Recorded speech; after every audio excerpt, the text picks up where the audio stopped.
Yeah, let's just fucking get into this since it's going to be another... I don't wanna...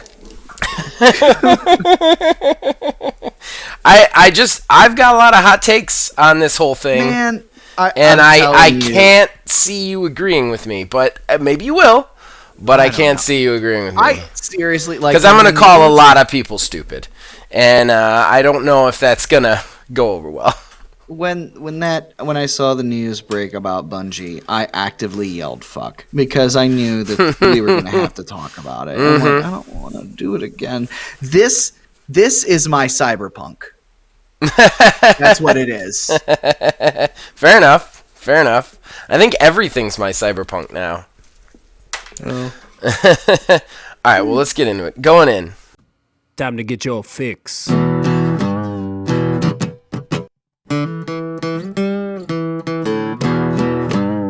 It's a horrible gaming podcast. It's not good, it's not great. Horrible gaming podcast. It's not even what you would call fair. It's really not that good.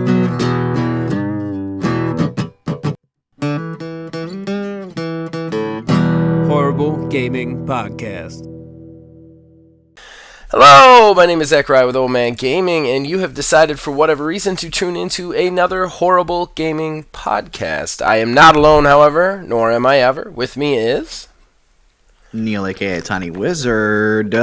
All right, and we've got, probably fun for you guys, not so much fun for us show today.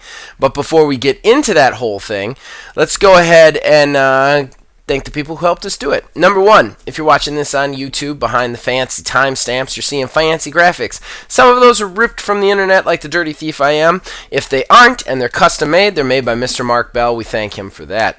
And then, of course, the theme song for this show and all the shows here at Old Man Gaming is provided by the man who makes the music, my brother, Nick Van Sliders. We thank him for that.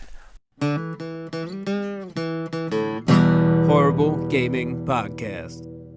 Okay, so that brings us to our first segment, our most important segment. That is Fanteraction. That's where us, the co-hosts, talk to you guys, the fans. We read out your comments anywhere we find them, be it the Discord, be it below, be it wherever. So let's go ahead and get into it. First of all, we've got a returner, William Ho'uin. Hi! Exclamation point. 2 podcasts late, got the virus we can't name on YouTube. Yes, William. We've all gotten the virus so far. Except for Neil, who may just be immune to it at this point. Yeah, honestly. when Kayla had it, I did not try to isolate from her, and I tested before and after. And dude, nothing. There are just people who are immune to it. I got a friend who, I'm not going to talk about that now. We'll talk about that when we're not doing the show. But to continue his comment, now you said, if the show is bad, you can't say the show runs on false advertisement. But what if the show is good, though? What's up with the echo on your voice, Neil? Messed up a spell or two. That would be fitting for a wizard, after all. I don't know how much I would want Metroid Prime 4. My unpopular hot take is that Metroid Prime 1 was a fantastic game. Then 2 and 3 were meh. Might just be me. I don't know. Great show. I'll sue you for false advertising. It was supposed to be a horrible podcast. All right, well... I mean, I guess that first one's subjective because I think we do a terrible job. I also want to point out that he said we weren't bad and then immediately commented on an audio glitch that lasted the entirety of the podcast. This is true. But that being said, before we get into the Metroid thing, I do want to discuss the audio glitches. Look, I've been really working on the audio. I got some new headphones, and I'm not exactly sure what the problem is. I think I've fixed it this time. I don't know where that echo came from. I have an idea. I'm hoping that the problem is corrected, but one of the biggest problems with the audio glitches is the way we record, and I think I've said this before, but the way we record through OBS. OBS's levels and volumes show up as bars on my screen, but they do not, that is not represented via me and Neil's voice. So I can't hear the problem. I can't hear the problem until we've already recorded and there's no time to re-record. So just bear with me, guys, while I figure it out. We'll get it back to a good volume level eventually. I promise. It's just been really wonky lately, and I'm sorry about that. As far as the Metroid Prime games, I'm going to give them probably a rough hot take. I've never played any of the Metroid Prime games, not one. All right. Well, in that case, first and foremost, William, hope you're doing better, dude. Yeah. Good call on that. I hope you're feeling good, man. That shit is nasty. Yeah. But on to the Metroid thing. I have played all 3 Metroid Primes. The first one is excellent. Excellent, 100% fantastic. The second one is good, I feel, personally, because of the environmental puzzles situation. It's not time travel, but it has that same feel of traveling between 2 worlds. What you do in one world affects the other, so it's a back and forthy situation. The weirdness in 2 comes from the fact that there's an actual ammo system for your beams, which that was definitely bizarre, and I don't think worked out too well. I liked the idea, but it just didn't work for Metroid. And Metroid Prime 3, it was fine. If it didn't have the motion controls, I think it would be way, way better game. Because inevitably, when you have that wee waggle you got to do, it detracts from your ability to play the game. It's what you have to do, and instead of hitting a button, you have to move your body in such a way for things to happen. Right. So if your sensor bar wasn't picking stuff up, anything like that, then that could add to some frustrations. I did personally enjoy all 3 games, and I'm really hoping the mythical, magical Prime trilogy is a thing, but I would also say I would not be mad if they did just the first Metroid Prime game. Okay, all right. Well, there's your response from a guy who's played Metroid Prime. I played Metroid. Played Metroid on Nintendo, then tried Super Metroid, and was like, "This is not for me." And once I'm out of a franchise, I'm out of a franchise. It's very hard to pull me back in later on. Moving on, we got another founder member decided to jump in this week, Philbilly330. They have come out and said the first-person Star Wars game will not be a Battlefront game, referring to Respawn announcing that they are working on a first-person shooter for Star Wars. Now, I had not seen this until Philbilly pointed it out. Okay, nonetheless, I still feel like their decision to not do a Battlefront 3, I still feel like that is probably primed to take up that multiplayer spot that Battlefront served. Does that make sense? You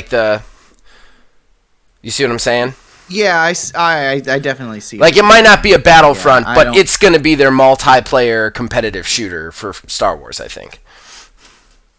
Yeah, it very well could be.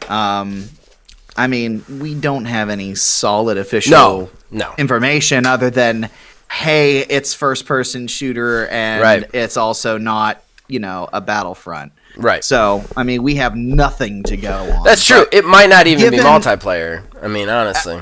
I don't know. I do feel like they would be doing themselves a disservice by not having a multiplayer. They've had the MMO one. I cannot remember the name off the top of my head right now. The Star Wars MMO game. The Star Wars MMO game. I believe there was an MMO. Oh yeah, New Republic. Republic? Yeah, the Old Republic. Yeah. Old Republic. Something. Old yeah, Republic. that. Philbilly actually plays that game. Yeah, they've always had that, and then they've had Battlefront. Battlefront. Right. Battlefield. Battlefront. Too many battles. Too many battles to fight all at once. Battlefield, same company, World Wars. Yeah. But, I think that it would have they would be doing themselves and the fans a disservice by not having something that was adjacent to that. Well, look, I never said that it wouldn't be a disservice to them. I think most games could benefit from at least a form of co-op multiplayer. even the most story heavy ones, if there's a way to like put like a 2-player mode in there, I think it's a positive thing. That being said, I'm just saying like they haven't told us anything. It could just be a single player shooter. We don't know. Nonetheless, my suspicions, given the fact that it was announced right after Battlefront 3 was basically canceled, is that it's going to serve the purpose of Battlefront.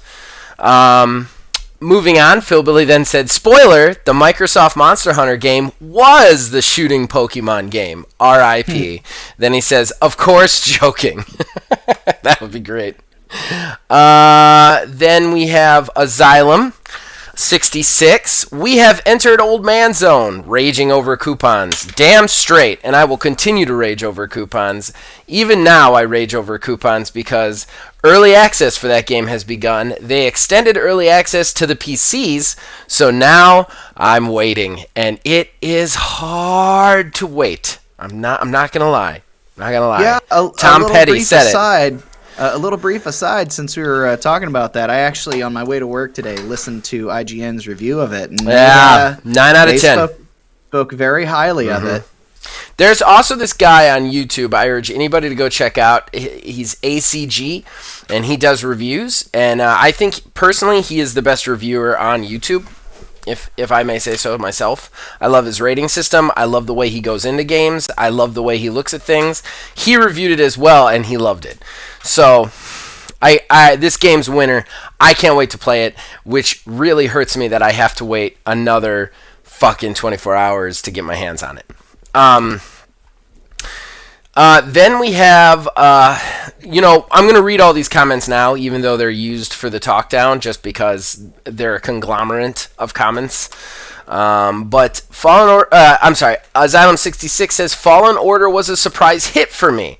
I hate Jedi. Give me Western space opera, not Super Saiyans. To which Philbilly 330, known hater of Jedi, jumped in and was like, by that comment, did we just become best friends? Yup. I'm a huge Star Wars fan, but my favorite aspect is all of the non-Force related stuff in the galaxy. Tired of the hypocritical Jedi/Sith story. To which Asylum 66 then jumped back in and said, someone else that agrees. Everyone argues with me about the great Jedi Sith. Keep fighting the good fight. # no more Jedi.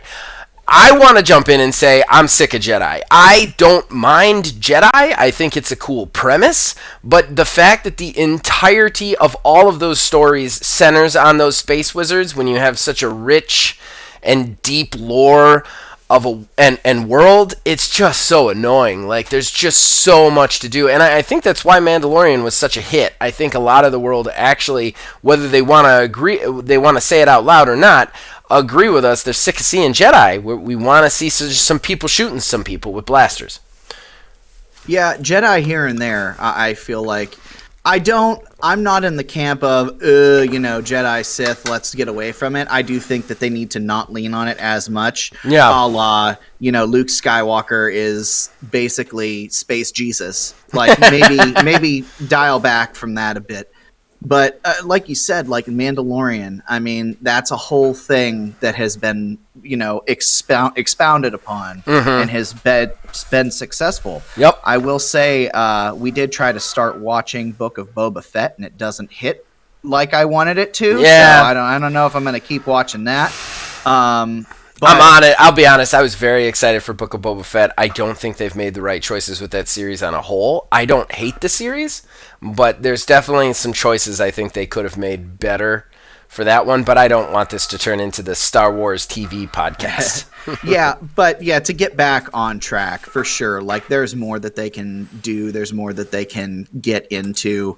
And I would be okay with the whole Jedi Sith thing. I think at this point, if they introduced like a third aspect of the Force that they both have to contend with, that could be an interesting, like almost like a neutral or something. And I'm sure there's stuff like that in the lore, and they just don't focus. My thing is just like, if you look at like any of that lore, I actually nerd out for a second. I actually play with Philbilly. Philbilly runs, well, it's a rotating game master, but right now he's running a Star Wars. We play with the old D6 Star Wars system game. Yeah. I don't even like Star Wars. I didn't even want to play the Star Wars at first.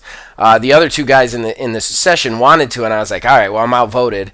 Like, I didn't fight with them or anything, but Star Wars just usually is in my bag. And honestly, I've created a character now that I absolutely love, and none of the story has really centered around Jedi, and it's been a lot of fun because of that. And I think that, like, there's just so much stuff to explore in Star Wars that we could start looking at other things, you know? Then finally, Asylum 66. No one's thinking of Microsoft evolution with cloud gaming and Game Pass. They stopped making systems and put Game Pass everywhere. Okay. I have a response to this. Because Asylum 66, I don't think you were listening back in the days when we were first talking about the new consoles. Neil, you can quote me on this. I'm sure he will back me up that I said this. That was what I said they were doing. I 100% said that was their get. They were just going to like make it so that they ran content. Anybody who wanted to make a console had to come to them for content. Like, that was the whole point. Like, they were basically done with systems. I have changed my tune, and the thing is I think originally, like, that's how that got them back into the market, but now they've gotten greedy. They smell blood in Sony, and now they're basically going back on their own policies just to take the company out.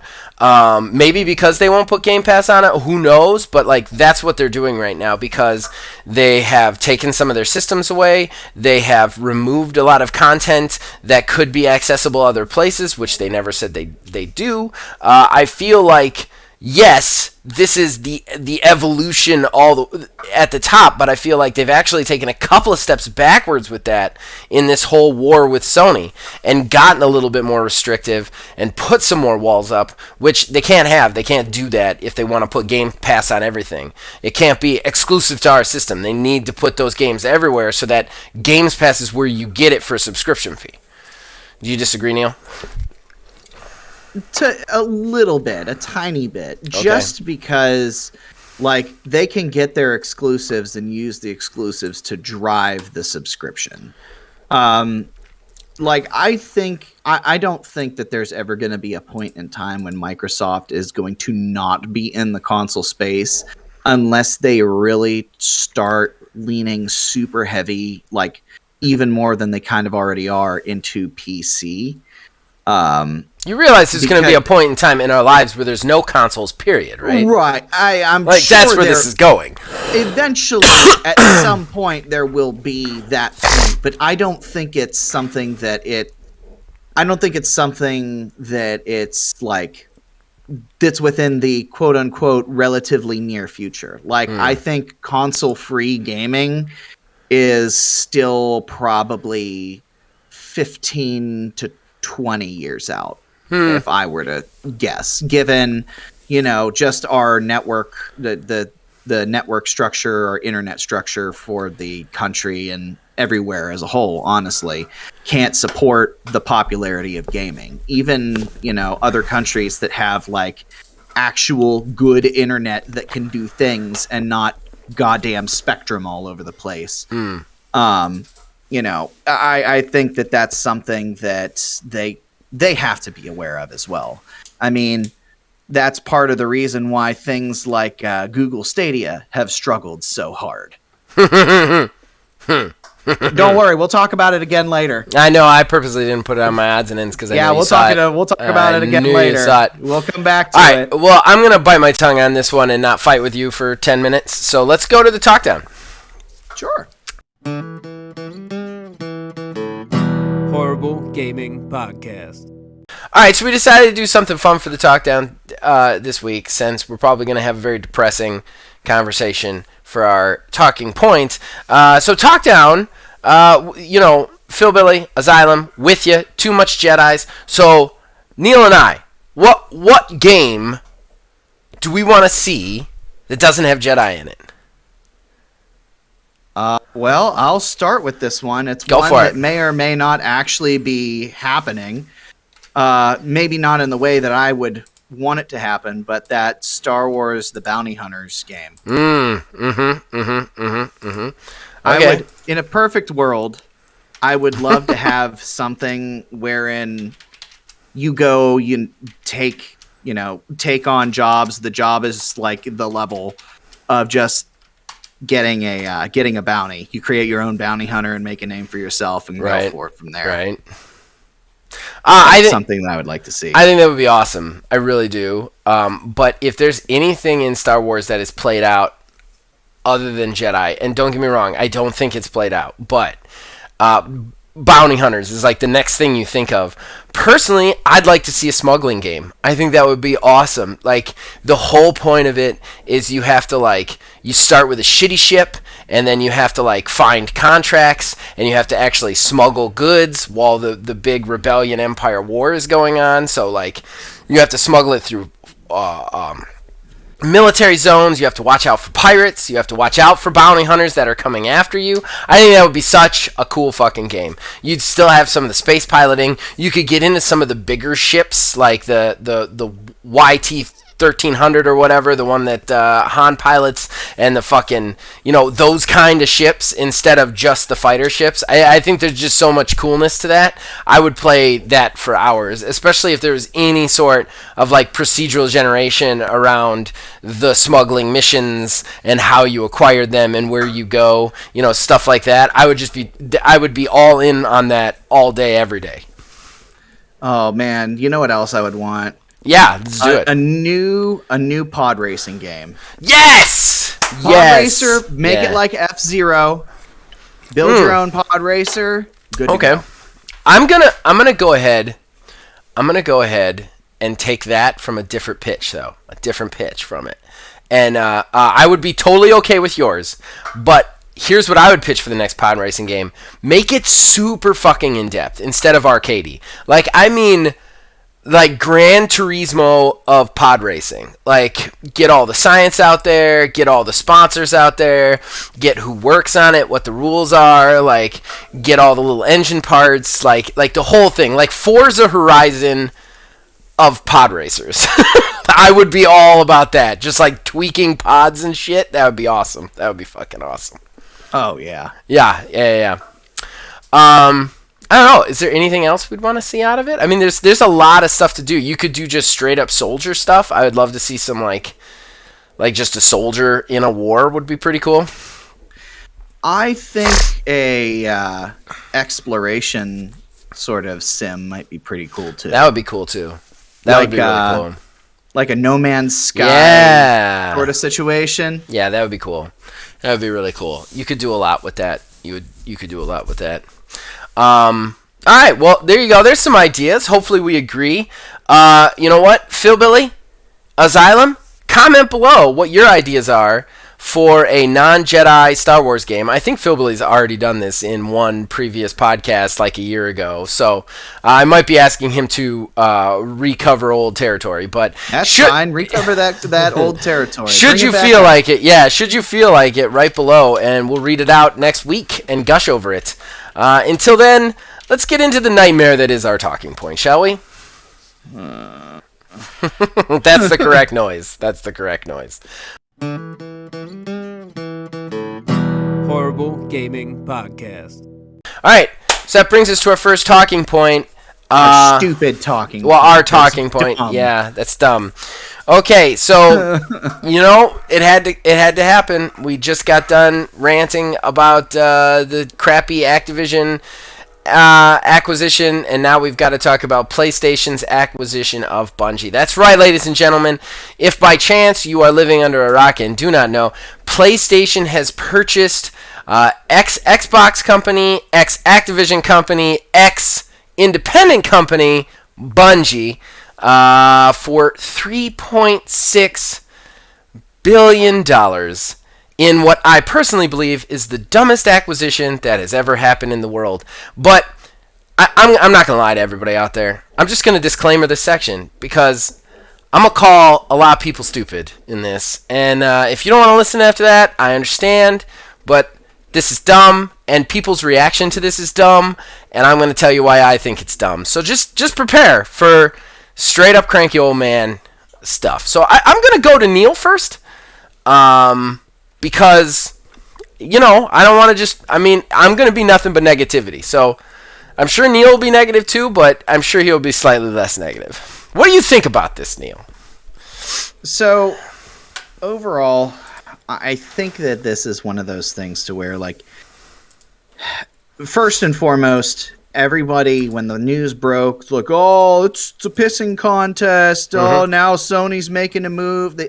This stuff doesn't happen overnight. Oh. This is something that was definitely in the works beforehand. It's not, you can't just walk into a company and in 2 weeks say, yeah, we're going to buy them. Like, you know, that's not enough time to run that sort of stuff by shareholders, stuff like that. Even long enough for a board to really like do an analysis of it. It's one of those things that this has been in the cards for a while, and they probably chose to announce that this is a thing in response to the Microsoft acquisition. So, yeah, that may be what's in response, but the actual purchasing is not in response to it. What I do think that they are doing, that's cool that they're doing, is they are saying that they want to keep Destiny and Bungie stuff multi-platform. So they are doing what we were hoping that Microsoft was going to do with their stuff. So they're going to say, hey, you know, we'll extend that hand out. Microsoft, if you want Bungie, you know, Destiny games, stuff like that on your platform, talk with us. We'll work with you. Go ahead. Whereas Microsoft has been very cagey, almost pointing to the whole, hey, maybe you guys should be prepared in like 3 years when Call of Duty isn't on PlayStations anymore, you know, that sort of thing. So, I mean, for me, at this point, we're going to be going down this road because both companies have said now that this is not the end of their acquisitions. They're going to keep doing stuff. We're going to have 2 players in the game, and they're going to go ahead and just start buying all the things. Yes, one has more purchasing power than the other. But, I mean, at this point, too, we may as well address it in this while we're talking about it. The FTC has said that they are going to step in officially now and investigate the Microsoft acquisition.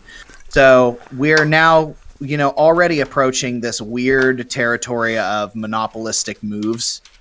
I think while Bungie's Sony's acquisition of Bungie is smaller in scale, I think it's big for Sony, given, you know, what we talked about last week with, you know, the actual purchasing power, the size of gaming divisions, the company's, you know, fiscal health as a whole. I think it was a weird move. It's an interesting move. Sony's been trying to bolster their live service stuff for a while, and this is one way to do it. But I'm still kind of confused as to why Sony is going to buy Bungie. I'm not saying that Bungie's a bad company or anything, but it's just a very specific and very particular thing to buy. Usually people buy like companies that have like 3 or so developers under their umbrella, not just Bungie. So I don't know. I more so am negative on this, just because I'm still mentally, physically, and emotionally exhausted from our conversation last week. But yeah, that's kind of where I am with it. Okay. All right. So is it my turn now? Yeah, it's your turn. Go ahead, start yelling. All right, first of all, you're 100% wrong. This is absolutely in response to Microsoft buying Activision. Now, I know what you're thinking. I know what they said. They said this has been in the works for 4 to 5 months. There's no way this is a response to that. Activision deal, I promise you, has been in the works for 6 to 7 months, possibly more, ever since the sex scandal went up. And we are normal people. Companies are not. They get wind of who's in the room with who. And I know for a fact PlayStation was like, they're in the room with who? Well, we better get in the room with somebody. And they got in the room with Bungie. Maybe it wasn't even directly related to the Activision, but it's definitely related to all the fucking companies that Microsoft has been buying. There's no way that PlayStation picks Bungie to go after other than a big middle finger to Xbox. I'm going to tell you right now, that's terrible for us, ladies and gentlemen, because that means this war is heating up. And not only is it heating up, it's heating up in a terrible way for PlayStation, because PlayStation doing this is a giant middle finger to Xbox. What's even worse is they're like, well, we're not going to make this exclusive. Neener. They don't have the power to do that, though, because if they don't make these exclusive, Xbox can still make everything exclusive on their end and still just choke the life out of Sony. Sony also saying, hey, we're going to definitely buy more companies. That's fine. They don't have the fiscal health to buy more companies. Not on the level that Microsoft does. That's part number one of my giant rant. Part number two is how fucking stupid this acquisition is on a whole. Okay? You paid $3.6 billion for a company that makes DLC for one game that came out 4 fucking years ago. That's what Bungie does, ladies and gentlemen. I don't know if you've looked at Bungie's resume in the last 10 years. They have made Destiny and Destiny 2. Now, I'm not going to argue that Destiny and Destiny 2 are big earners. They are. Arguably the biggest games as service games on the planet. Not going to fight with you there. But I'm going to tell you right now, they don't have anything new. They have nothing but DLC content. They don't have any extra studios that Activision did. They don't have any extra publishing companies like Activision did. They don't have anything but one game. And they paid $3.6 billion for that company. That company that has made nothing but add-ons to a game they made 4 years ago. I made a joke online. I was like, wow, $3.6 billion is a lot of money to pay for one game. One game. Because that's what they got, guys. And that brings me to part 3. Anybody who thinks that this was a good move, anybody who thinks that this is PlayStation firing back in any meaningful way at Xbox, you're a fucking idiot. You're a fucking idiot. This does not matter. This is like Xbox is a gargantuan and somebody threw a stone and it bounced off their chest and then they went, ha.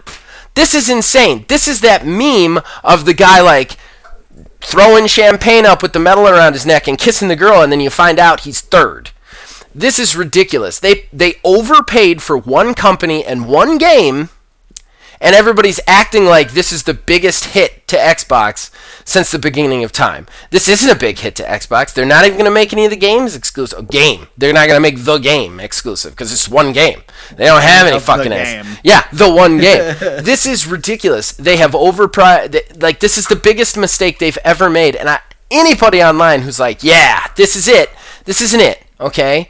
This isn't it. If this is how PlayStation is going to purchase companies, if this is how PlayStation is choosing to go about dealing with the Xbox-Microsoft problem, they have already lost this war. They have lost this war so much more than I thought they had lost this war when I ranted about this last time. Because this means they're way more out of touch than I even thought they were.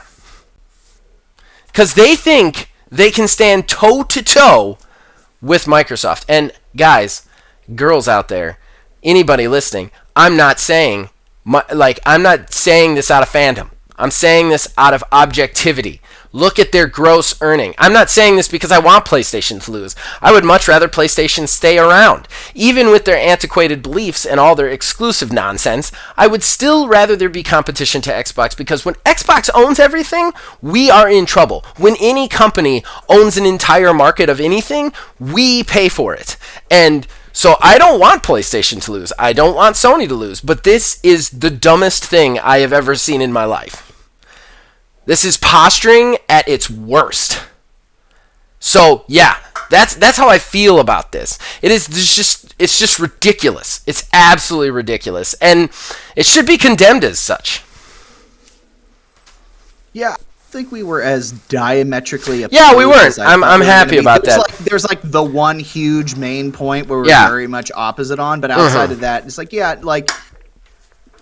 It's like you said, like currently as it stands, they've got the OG. Well, you can't even count the OG Destiny now because the servers are off. So Destiny 2. Right. I mean, right. Exactly. Thank you for helping me out with that one. They had they had Marathon back in the day, and then there was the game that when we did our predictions, Phil had mentioned something about. I forget what the name of that was. It was some game that was announced that Bungie had announced as a new IP a while ago. I cannot. I think it was M-word. I think it was Matter. Wasn't it Matter? Matter. Yeah, it was Matter. That is what it was. Which so, that could be. They could be about to announce that. But still, if they announce that, are they just going to work on that? You know what I mean? Like, that's two games. Yeah, even if they stay with Destiny 2, you know. Yeah. And at the same time, you know, Sony's big on their first-party stuff. So who knows? Maybe they may try to have them make another new IP on top of that and turn it into a thing. But even still, even with that, comparing the two, I don't think it's a fair comparison to compare the two acquisitions.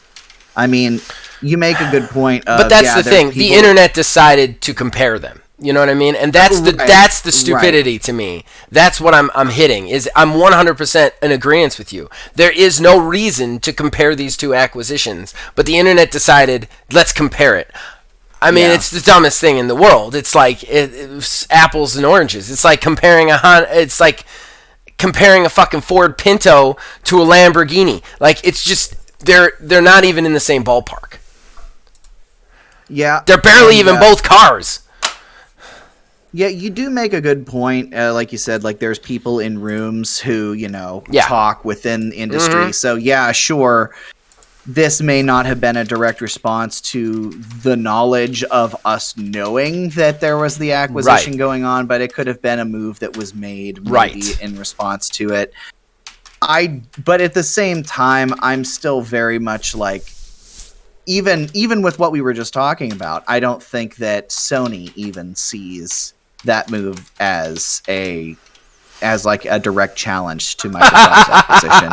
Because if they did, to your point, I think that not even just like a fiscal sense, in like an actual mental grip of reality sense, it's apples and oranges. This is my problem. Is I really do believe that Sony sees that this is a big punch back, and that's the problem here. Is that if this is really Sony's punch back, then this is ridiculous. This is laughable. Yeah, I think it is. I think the wording on it has been that. I think this wording has been. They said that this has been in the works for 4 to 5 months, but they're gonna say they can't come out and say. No company's going to come out and say, yeah, we bought it because fuck them. Like, no company's going to say that, even in the nicest way they can. They're not going to say that. They're going to say, oh, no, we were doing this on our own. It's not in any response, because they want to present a position of power. That being said, every other part of their messaging on this has been fuck you, Xbox. They purchased Bungie, for starters. They purchased Bungie at a huge price that it does not deserve.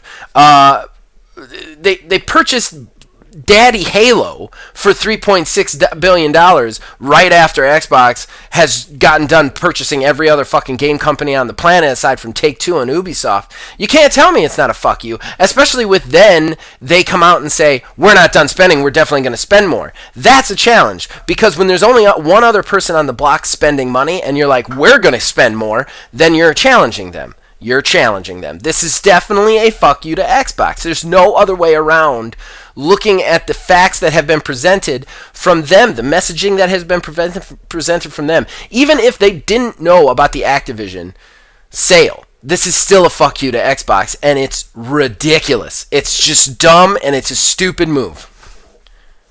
Yeah.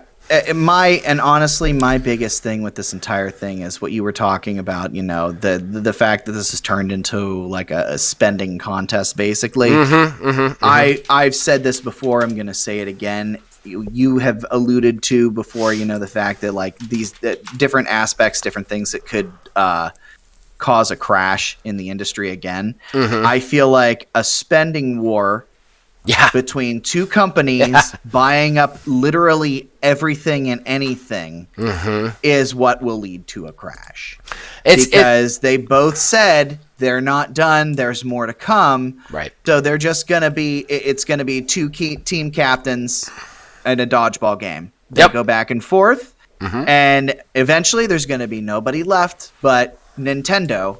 And honestly, I think, hot take here on this one, I feel like Nintendo is the one who's winning out almost the most on all yeah, of this. that's true. I mean, think about it. No, I'm not going to disagree with that at all, honestly.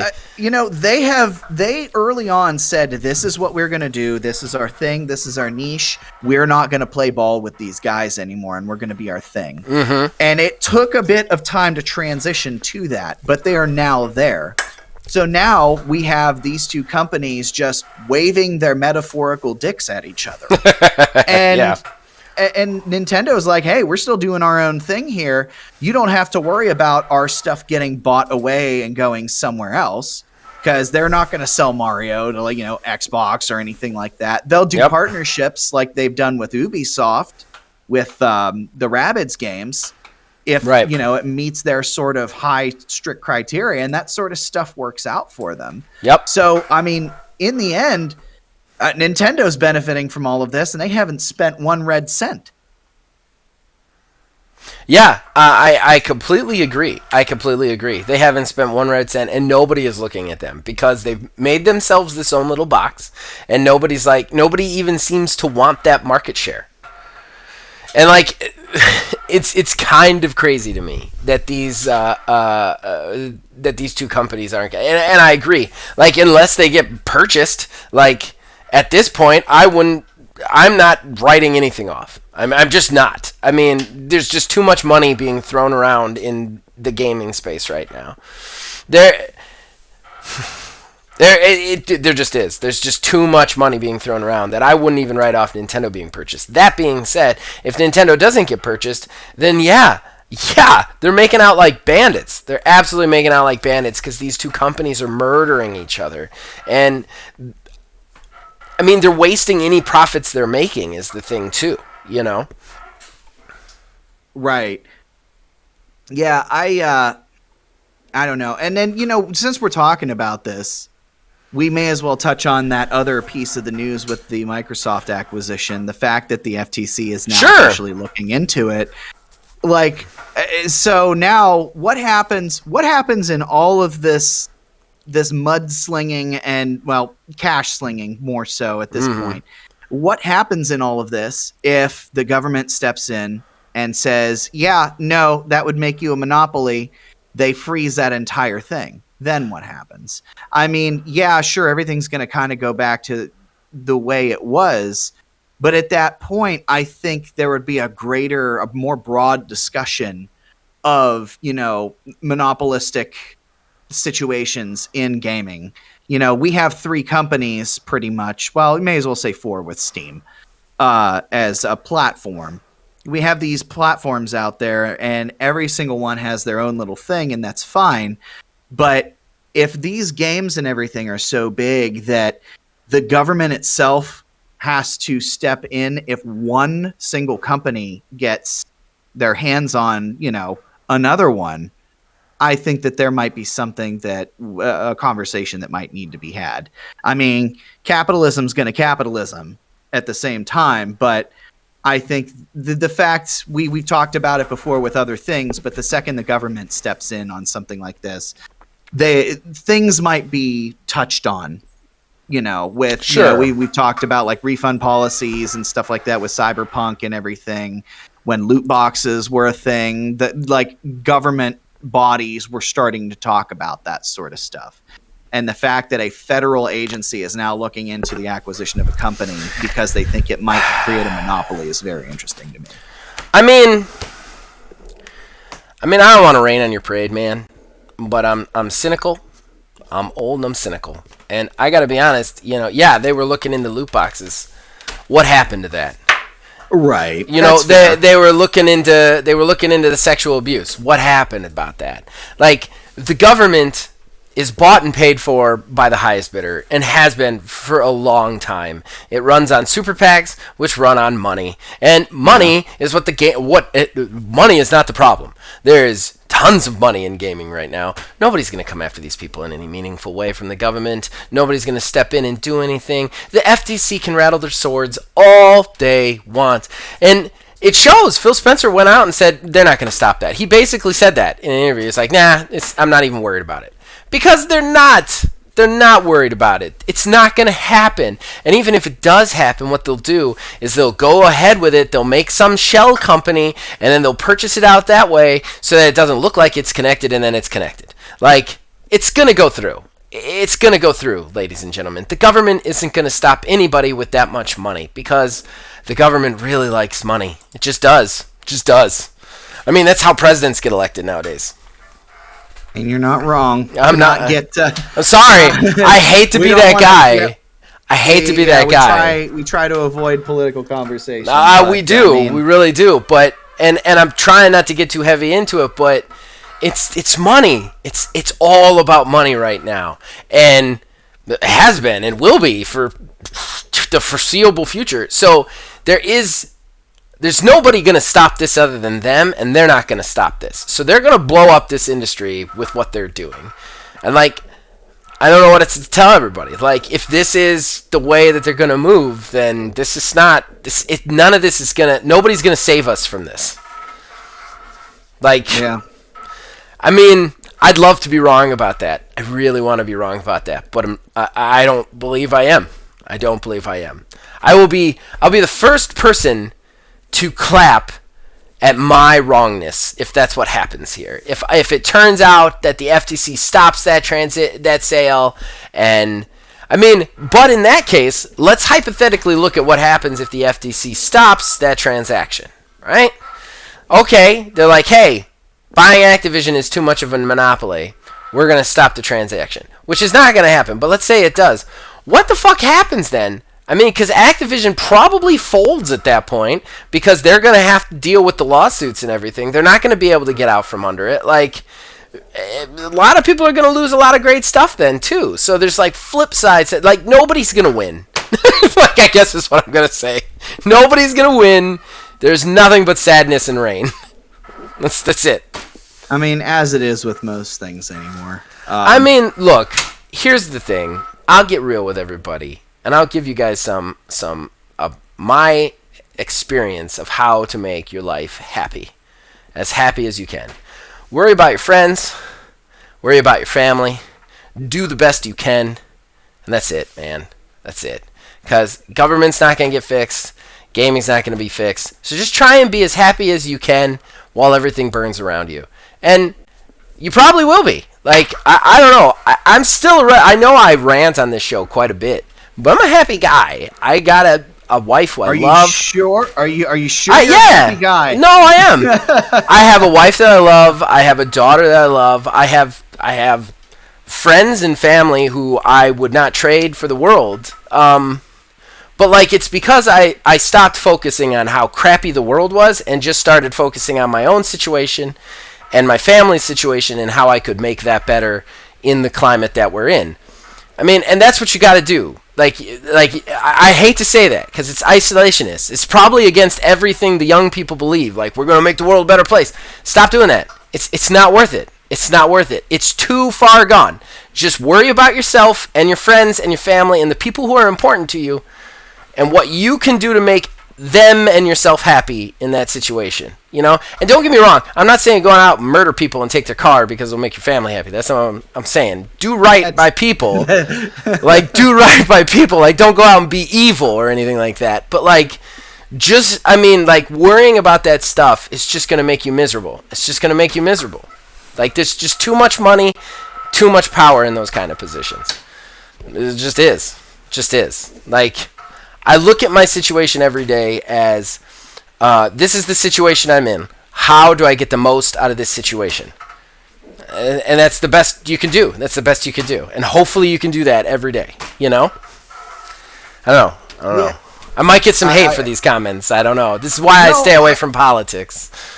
I just think we kind of got away. I don't know where to go. We did get away. I don't know where to go from here. I don't know where to go. You didn't yell saltine, so I'm still trucking. I'm good to go. The S was forming. The S was forming. I don't think I said anything too terrible. No. I mean, like I said, don't be racist. Don't be homophobic. Don't be any of that shit either. Like, that's not what I'm saying. I'm just saying, like, just make the best with the day that you can make for you, yourself, and your friends. Stop trying to worry about like the world and this stuff stresses me out sometimes.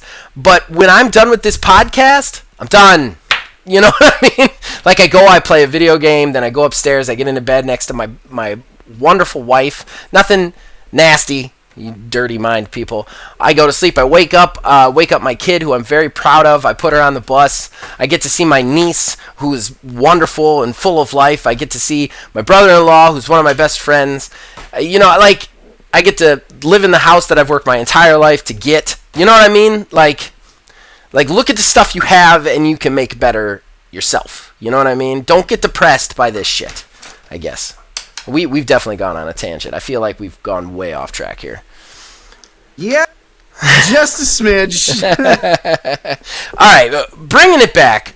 I feel like this is still a shot, and if this is really the way Sony wants to go, honestly, I think the future of no Sony PlayStation 6 is more and more real every day I see the news. I don't know. I think they're still doing just fine overall. I mean, yeah, on the surface, we talked about this last week. I don't want to keep beating the same drum over again. Well, apparently the gaming company wants us to keep beating the same drum.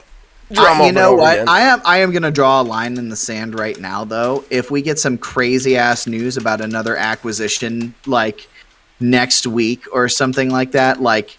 We record this on Sunday. If Monday morning we wake up and like somebody has bought somebody else, I will not talk about it. I don't want to do it. You can't make me. Fair enough. But yeah, I think that this is, while it is the entire idea of Microsoft's acquisition is absolutely massive, and you know, the fact that Sony is buying Bungie is cool, I guess.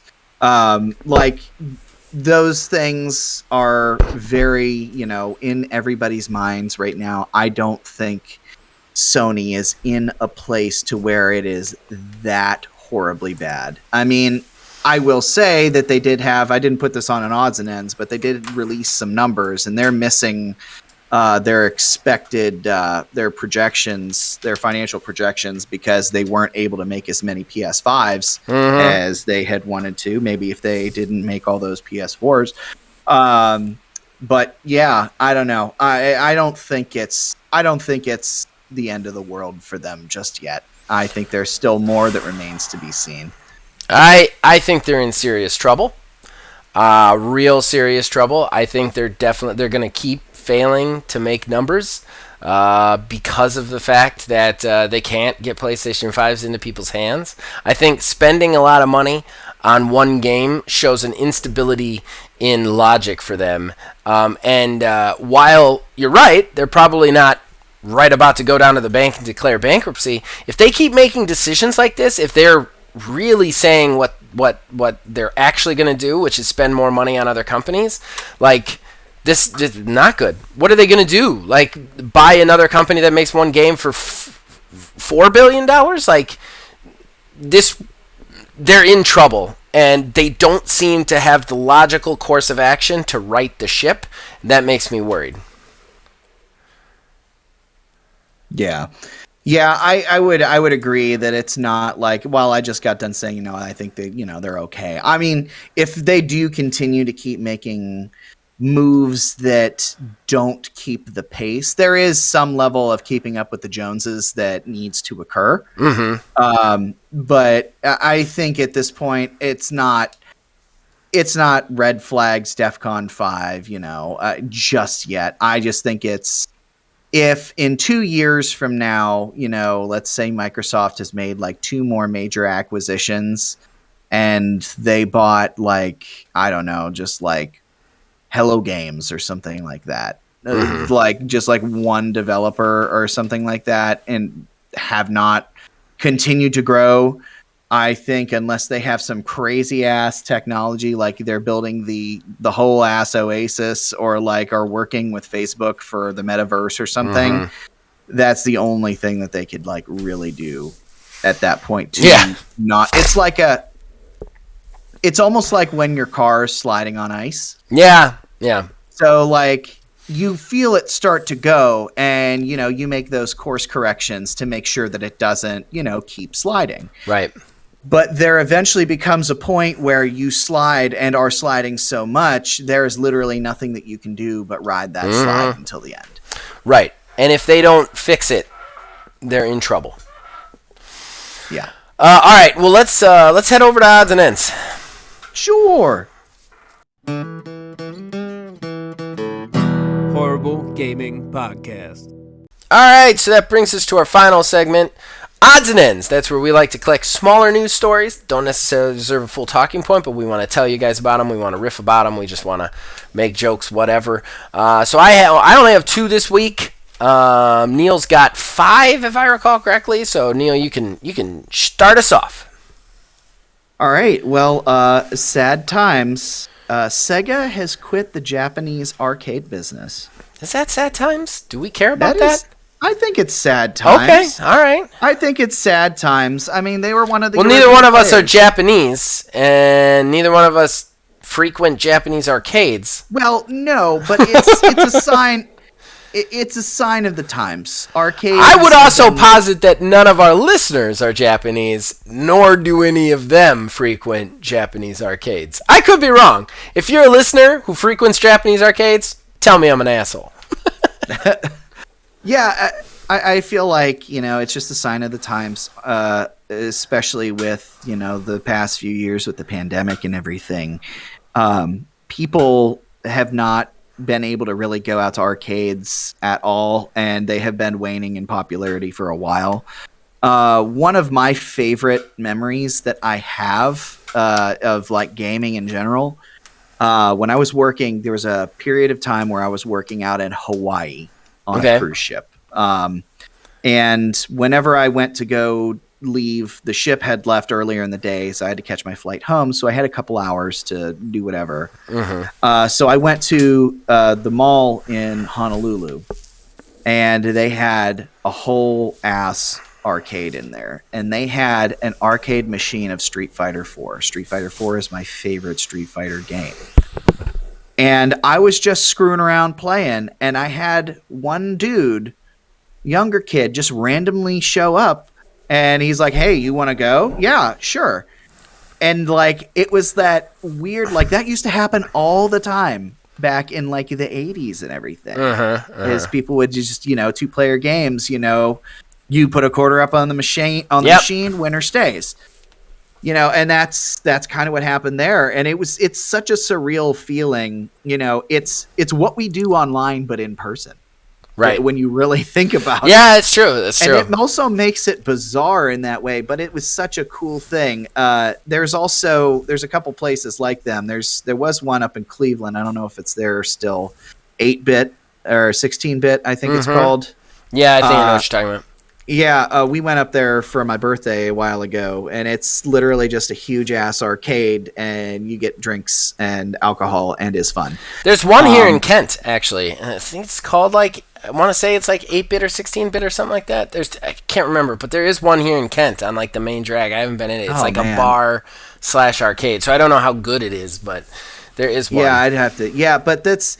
to get back to the original point, it's sad times that Sega was one of the main, arcade machine makers. They had stuff like that back in the day. It was them, SNK, and now they are no longer anymore. They've sold their arcade business off to a different company named Genda.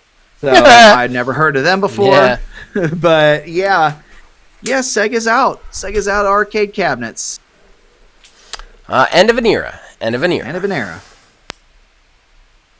So you want to go ahead with one of yours? Sure, I can go ahead with one of mine. I don't know how much our podcast listeners play this game, but maybe you have heard of it, maybe you have not. Those little blocks showing up in your news feeds on Twitter and Instagram and Facebook. The Wordle. I'm speaking of the Wordle. Do you know of the Wordle, Neil? I only heard about it, and people I don't know. Honestly, this is just like the old man in me. I just see people all I see is people sharing a bunch of like black, yellow, and green blocks. Yeah. And there's like a bunch of numbers with slashes in it, and that's supposed to mean something. I play Wordle, and I am undefeated on Wordle. I am 12-12. What is it? Okay, so Wordle is this game that this guy came up with. You cannot find it on an app store anywhere. He put it on the internet, and it's a special web page. You go to it, right? And then you have 6 spots, okay? And those spots are for 5-letter words, all right? You put in your first 5-letter word, and then it flips over the letters once you enter it. It has to be a word. It won't let you put in anything that's not a word, so you don't have to worry about that. But when it flips over, if the letter comes up gray, it's not in the word at all. If it comes up green, you got the letter in the right spot and it's in the word. And if it comes up yellow, it's in the word, but it's not in the spot that you put it in. And then you have to put the word in before the 6th guess. What's tricky about this is it's 1 word a day. Everybody plays with the same word, and you can only play the once that day. Huh. So then when you share it, that's why you see the blocks, because the blocks represent the guesses, like how you guess, the guess map, basically. Like if the first line's all gray, they didn't get anything, and then the second line's like gray, yellow, green, yellow, like that's where they got the letters right, but it's not showing you what it is to not spoil the word for you. So that's what it is. I found it and I got into it. It was very interesting even finding it. I will send you the link. I actually think it's something you would enjoy. It sounds like it might be something that I enjoy. It's genius. It's absolute genius. It's a simple game. What's genius about it is, like anything that's really good on your phone, you get and then you play too much because it's your phone. You can play it anytime. Same Candy Crush. You're like, you're done. You're so bored. You're like, you know what I mean? You ingest it too much. Yeah. With this, 1 word a day, period. And you're playing against everybody. So me and my wife, I got my wife into it, and every day it's like, well, have you played it yet? Well, how did you get it? How many did you get it in? That's what Wordle is, and it's awesome. And it was invented by this guy literally just because during COVID, he and his wife got into word games, just weird word games, and so he made it for his wife. And then other people just it spread through word of mouth. Well, he has unfortunately sold it for $1 million to New York Times. I was about to say that. I heard about that. Yeah. Part of it. It's a real bummer because New York Times has said we're not planning on taking its free status away yet. However, many people have postulated that they're going to be using Wordle because they have this like subscription newspaper thing online, so you get the newspaper online through a subscription service. They're planning on making it part of that subscription service, is what everybody's saying. So Wordle will be going away, unfortunately, which is a real sad day. Real sad day. I'm going to send you the link. I think you'd actually really enjoy it. Yeah, it does sound like something that I would enjoy. Yeah, actually. Me and my wife got really into it, and it's like every day. And I have not failed. I've gotten 12 straight. I'm 100% on it. And so's my wife. So we're waiting to fail at some point. But yeah, it's a lot of fun. I'm gonna send you the link. I'll actually probably post the link in the podcast thread on Discord for everybody too, just so that you guys can check it out if you guys want to. Yeah, for the 2 other people who are not playing this game, because it, like I said, it is all over my Facebook feed. I'm just like, all it is that in freaking "We Don't Talk About Bruno" memes. Like, I don't care. That's a really good movie, though. That is a really good movie, though. You know what? Super hot take. Gonna get some hate for this. Kayla and I watched it. I did not care at all about that movie. That is a hot take. I think nothing has made me want to fire you more than that one. You've said a lot of dumb shit to me, and that nothing has made me want to fire you more than that one. There is, like, seriously, like, when we watch the movie, it's like there's just zero stakes. It's just all takes place in, like, the same Zero house. Stakes? It's their family. That's what I'm talking about. Like, that's the worst thing. Like, the world can come down around them. I'm not going to have an argument with you about Encanto on our gaming podcast during Odds and Ends. Just read another one Okay. And I'll try not to find somebody to replace you who likes Encanto. Well, to be fair, it's the only one of the those movies that I haven't really enjoyed. So it's the best one though. Like, why is no? I don't want to do this. I don't understand. Is it because Lin-Manuel Miranda did the music? Like, first of all, Lin-Manuel Miranda has done the music for 3 of them now. He does the music for a ton of them. Of course, that was good. The music is amazing. Of course, it's amazing. What makes it so good is how different it is. It's just about the family. It's just I don't want to do this. I don't want to have a debate with you about how good Encanto is on our gaming podcast. For fuck's sake, just read your next odds and ends and know that you were wrong. Yeah, go ahead and comment how dumb and stupid I am. Because I am. Like, literally, Kayla and I, we had this conversation the other day. It's like, I just don't understand why we don't like it. I don't know. No, our people will probably just be like, why are you watching Encanto?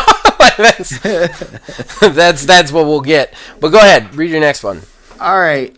So, in, I guess, things that don't make sense, Nintendo has reconfirmed the release of Breath of the Wild 2 for 2022 in a recent earnings report. To remind everybody, we still don't even have an official goddamn name for this thing. So, the Breath of the Wild sequel. It's coming this year.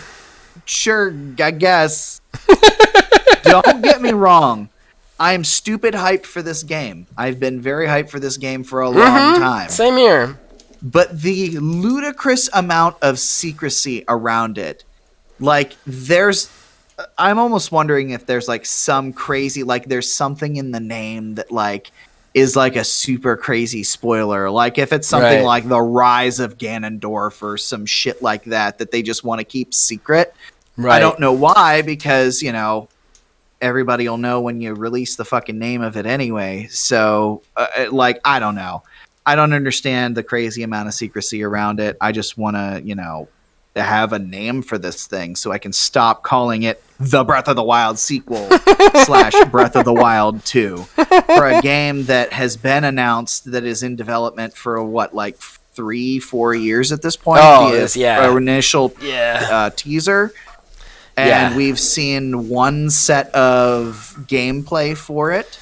Yeah. Which was just last year. We need to see something from this game. We really do. All right. What do you got left? You got 3? Well, I got 1, 2, 3. Yeah. I have 3 of them. 2 of them are just kind of throwaways. Well, mine is a throwaway, so I'll just get it out of the way. All right. Suicide Squad Kill the Justice League is the latest to be added to the list of games delayed out of 2022. What? No. Yeah, that game that we've never seen gameplay for and only have seen cinematic trailers for. How could that possibly be delayed? Didn't they show... I thought they showed some gameplay. No, they showed another cinematic trailer in which we found out that Samoa Joe is voicing King Shark, which is fucking awesome. I'm totally down with Samoa Joe voicing King Shark, but we didn't see any real game. We didn't see any gameplay. So delayed.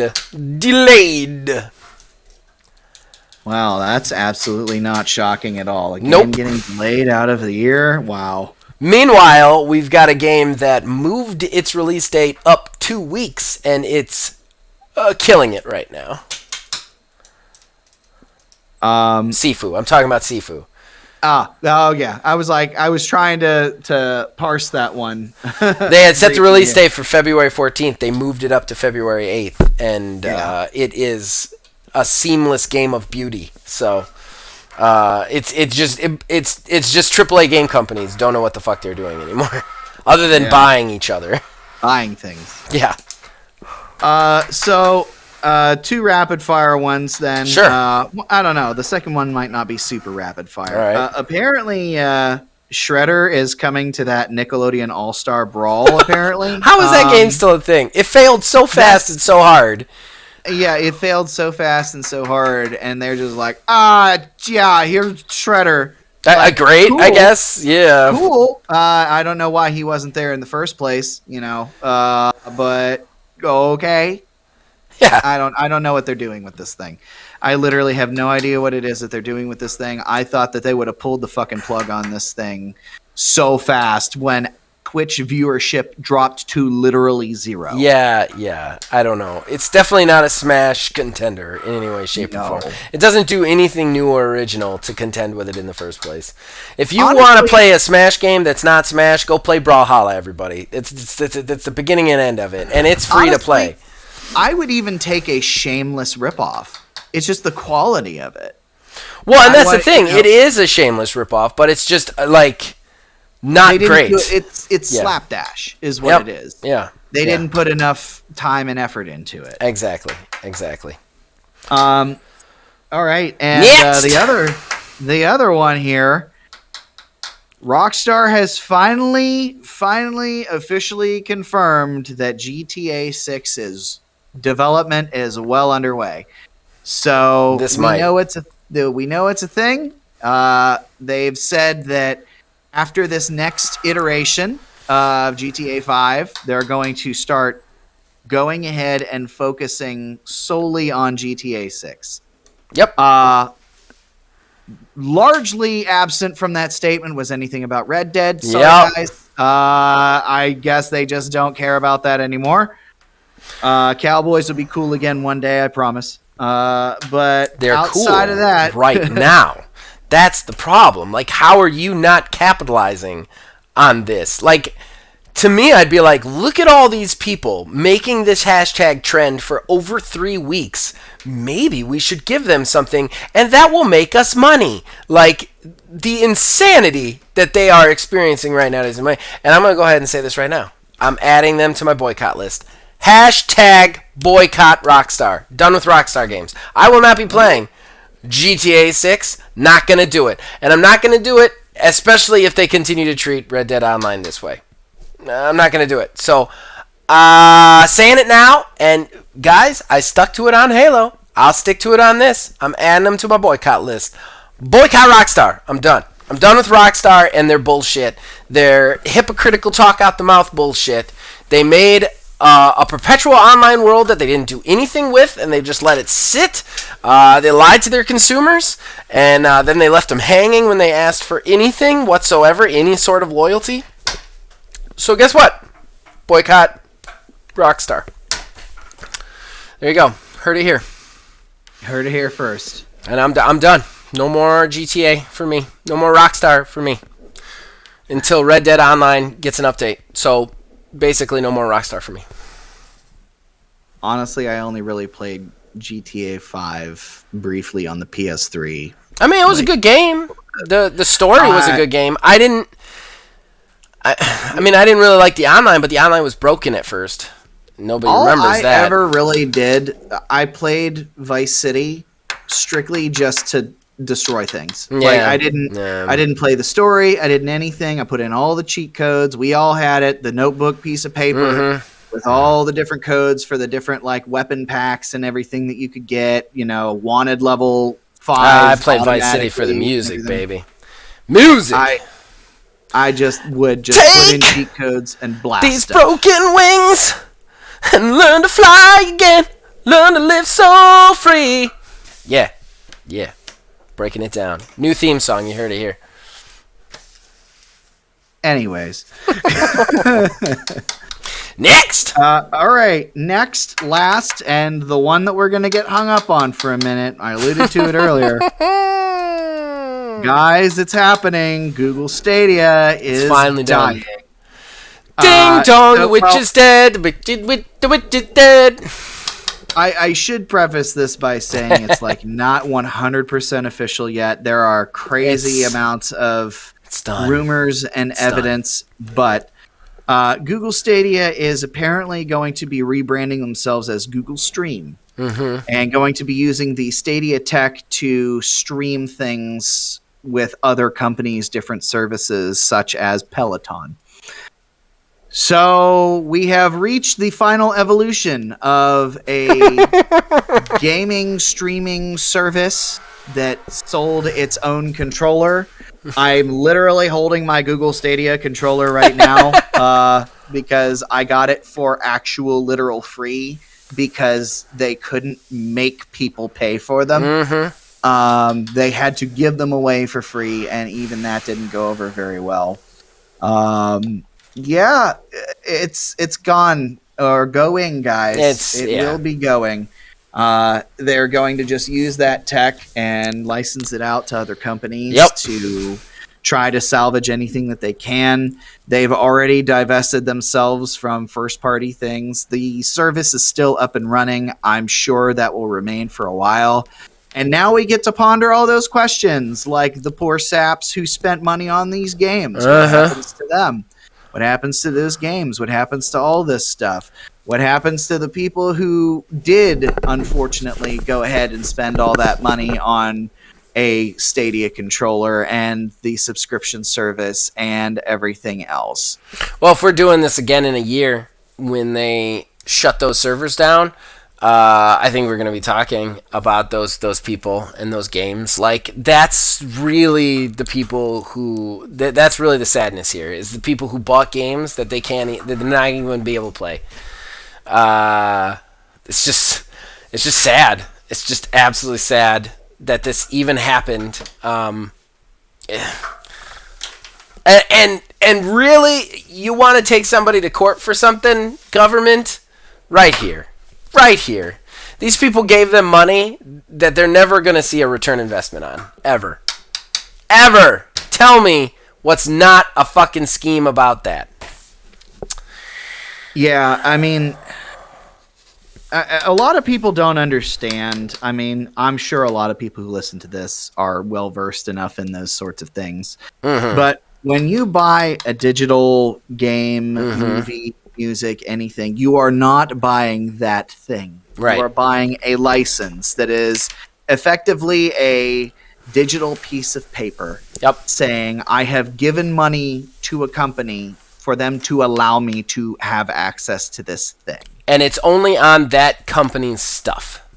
Yes. So if you're buying a movie through Amazon digitally, you're only watching it on Amazon. And if Amazon ceases to exist tomorrow, you can't watch those movies anymore.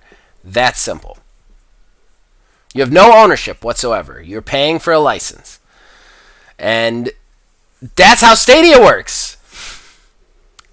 But they don't give you any discounts on the games. None whatsoever. Nope, and not at all. And yeah, it's part of the reason why we've had this conversation long ago. That's why I prefer physical media. Unless it's a game that requires connection to a server, I'm always going to have those games. Some service can't shut down or it get delisted or anything along those lines. I mean, we talked about this a little bit ago, and it's coming up. Something like Jump Force, not a hyper popular game, but the game and the DLC is about to be delisted digitally. Yep. So at that point, you will not be able to get the DLC for the game unless you buy the Nintendo Switch version that has it included on the cart. Yep. The thing is like there are, like, I'm PC now, so everything I purchase is digital. Everything. Like, I buy them on Steam. I buy them on Epic and all of that sort of thing. I do want to say, though, what's even more egregious about the Stadia thing is that when I buy something on Steam, that game downloads to my hard drive. Yep. And I play it off my hard drive. I use their operating system, like, well, not their operating system, but you know what I mean, like their service to get into it, their launcher, but it's on my hard drive. If you bought something on Stadia, you don't even download it. It just exists somewhere in California on a server.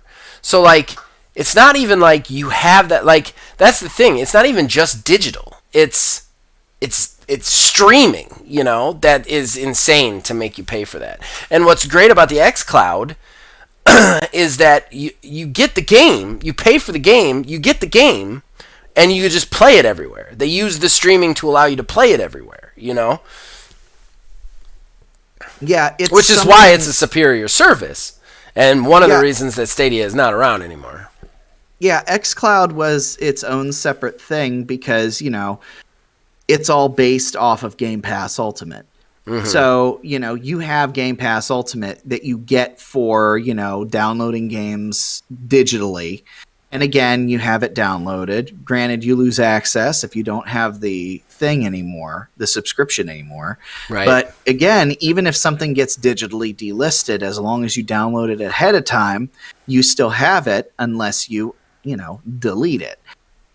That's its own little thing. Right. Stadia could have done that. They did have a premium tier where you got access to some games, but it was only 10 games or something like that that you got access to for $10, $12 a month. Whereas something with xCloud, you have tons of games. They're constantly adding games that you can play with touch controls on your phone. You don't even need a controller for them.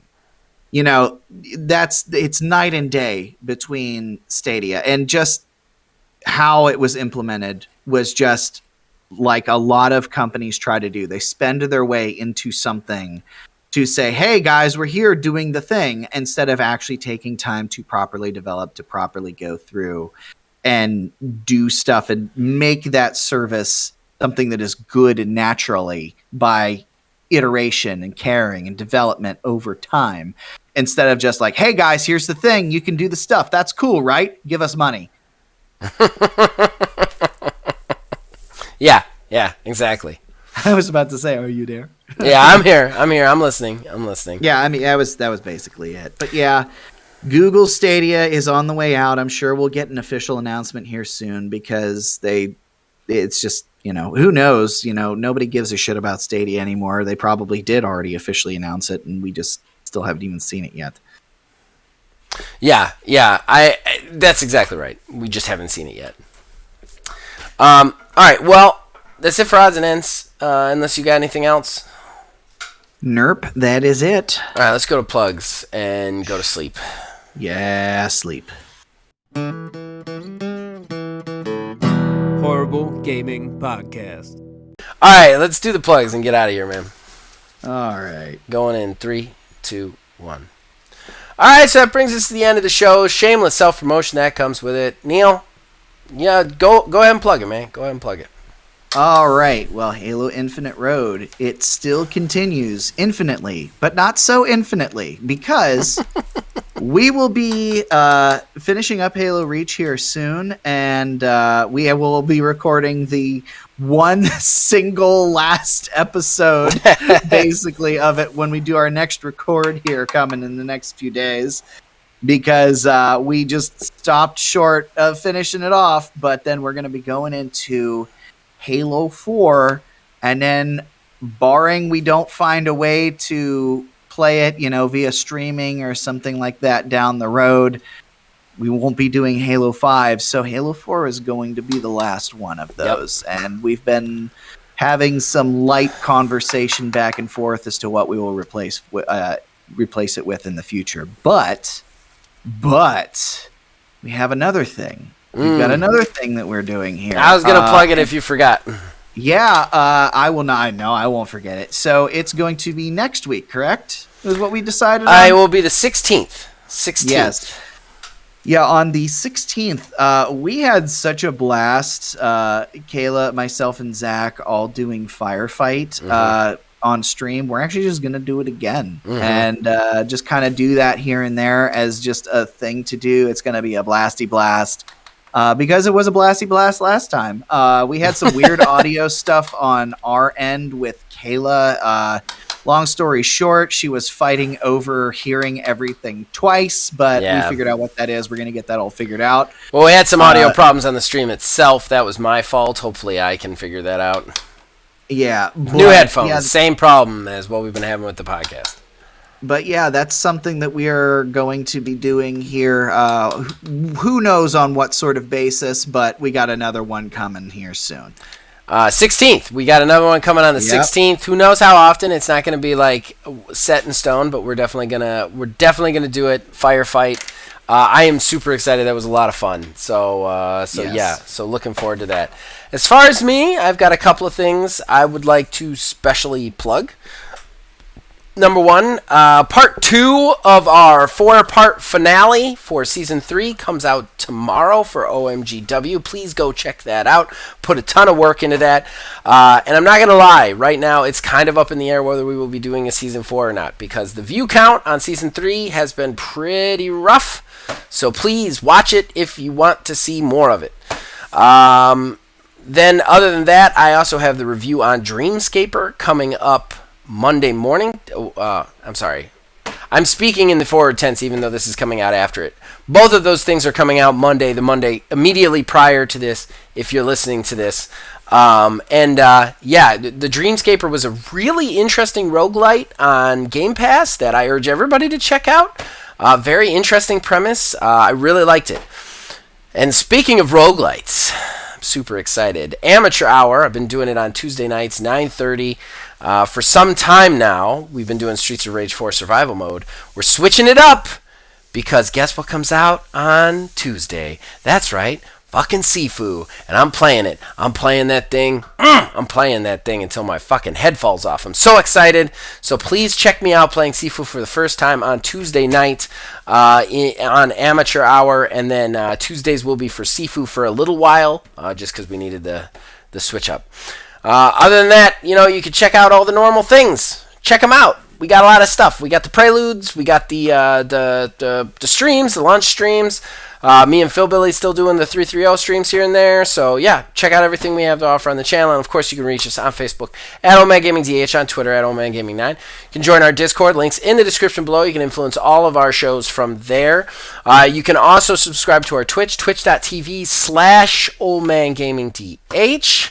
And ladies and gentlemen, as long as you keep watching and listening, we'll keep making it. See you guys next time. We're starting to get used to that because with Kayla's her other job, we're starting to get used to the early sleep times. Yeah. The one night we went to bed at fucking 9 o'clock at night. Yeah. I was like, oh my God, waking up at like 6:30 and like the sun is actively rising. And it's I'm amazing. Like, oh my God. Like it was fine. I wouldn't go amazing. I'm just like, it felt wrong to me. Look, like I like the sun come up. once I transitioned, because I used to be the night owl too. I'd stay up till 3 or 4, then I'd sleep until noon because I worked a restaurant job. But once you get used to the transition, oh my God, Neil, it's so much better. It's just so much better. So then your body gets used to staying up a little bit later, so you get more time with day. You're able to accomplish more tasks. It just feels better. I don't know. When I sleep in, and the other thing is too, when you do sleep in, it's the fucking best because you can sleep till like 10 and you've slept in. You still have the whole fucking day. You know what I mean? Like, I never woke up before 10 when I was a night owl. Now it's like, I sleep in till like 9:30 and I'm like, I feel amazing and I have the whole day. This is the best. I'm telling you. I was about to say, like, for me, like 9 o'clock is hardcore sleeping in now. I think that's bullshit. Now after your job, right? Yeah. Now 9 o'clock is like hardcore. But isn't that great though? Because you still sleep in, but you wake up and you still have the whole fucking day. I love that. I love the fact that I can sleep in and still go get McDonald's breakfast if I want to. Like, I can never do that. That's what I want to do the first thing I wake up. No, but you get what I'm saying. Shitty McDonald's in my body. Why you gotta make it about that, Neil? You know what I'm trying to fucking say to you. God damn it.